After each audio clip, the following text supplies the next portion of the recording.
The twins of Nurek-Timuresh, this charming little island, is haunted by the powerful souls of long-dead siblings. The twins are quite mad, and delight in reducing visitors to their personal playthings. No doubt the Inquisition forces here have already fallen victim to their schemes. We must navigate our negotiations carefully, lest we end up sharing their fate. Dreadvine's Cove, a wild island overgrown by cursed flora. It is the seat of the mighty Dreadvine, an eldritch plant of incredible age. Its roots span across the island, creeping tentacles of bark and thorn that divide the very land with their presence. The captain once negotiated a pact between us and the Dreadvine, granting us safe harbor in its domain. Now the Inquisition has claimed the island, prodding and dissecting the Dreadvine even as it feeds on their souls.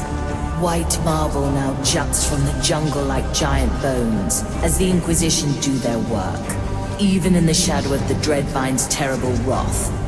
We will use the situation to our advantage and appeal to the Dreadvine in our hunt for relics and black pearls. The Isle of Penance, a prison made for souls. Prisoners who died before serving their full sentence are brought to places like this to complete their punishment. Their lingering souls are scraped from their bodies with fire-blessed tools before they are incarcerated in sacred urns. Thousands of them are entombed in the belly of the fortress, while their bodies have long been discarded. Rumor has it that some souls have been held here for over a century, long driven mad by their imprisonment. Sadly, we lack the means to destroy this prison, and must leave most of them to their terrible fate. New Crockbury, a small trade post in the middle of the timeless shores.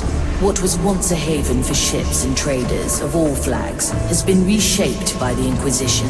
The inhabitants have either been intimidated into submission or relocated to make room for Ignatius' plans. The port has been expanded, and warehouses are being constructed to process the constant influx of wares. Cursed items from across the shores are here to be examined by Ignatius' lackeys in the hopes of finding the answers to the captain's riddle. The Iron Bay.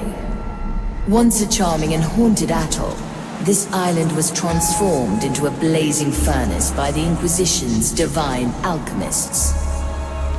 Cursed items from across the timeless shores are gathered here to be scrutinized and catalogued. Humans suspected of heresy are interrogated and sent to the tunnels below to do their penance. Soldiers who were driven mad by curse or fire are in the sanatorium for treatment. Endless mounds of cursed detritus are thrown into the purification pit at the island's heart. The Maiden's fire turns it all into blessed iron, ready to be forged into armaments for the Inquisition. Gran Alcazar. This Inquisition fortress is a bleak insight into the world the Zealots envision. Behind its impregnable walls, every stone has been carefully arranged to conform with their grand design. Acolytes undergo rigorous training at the barracks and smithy, their schedule planned down to the second.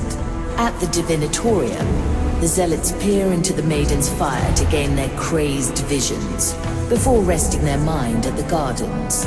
Pilgrims arrived here daily to pray at the open cathedral, a monument to the Inquisition's self-aggrandizing history.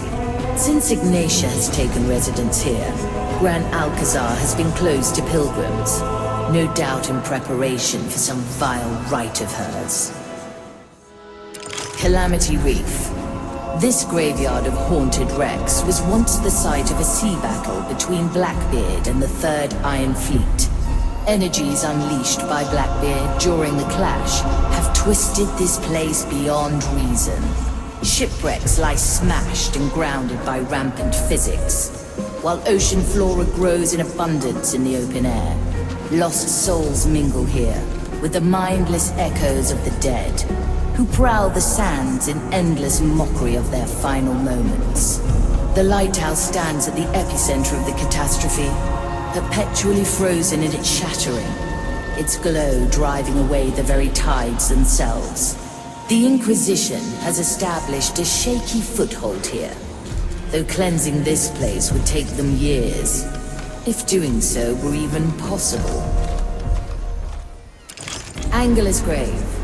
Long ago, a mighty leviathan of the seas was dragged onto this island by brave and foolish hunters. Today, a bustling shantytown thrives in the shadow of the angler's bones, welcoming sailors, smugglers, and scoundrels of all kinds. At the markets, you'll find meat and marrow of the ancient carcass, and the rare fish the angler's lantern lures from the black depths. Every few years, during the Angler Festival, the creature's remains begin to regenerate, providing the residents with a bountiful harvest. This year, the Inquisition have decided to thwart the festival, establishing a small garrison and harassing the townsfolk. The graveyard is of special attention to them, as the angler's guts have long seeped into the soil, drenching the earth with soul energy.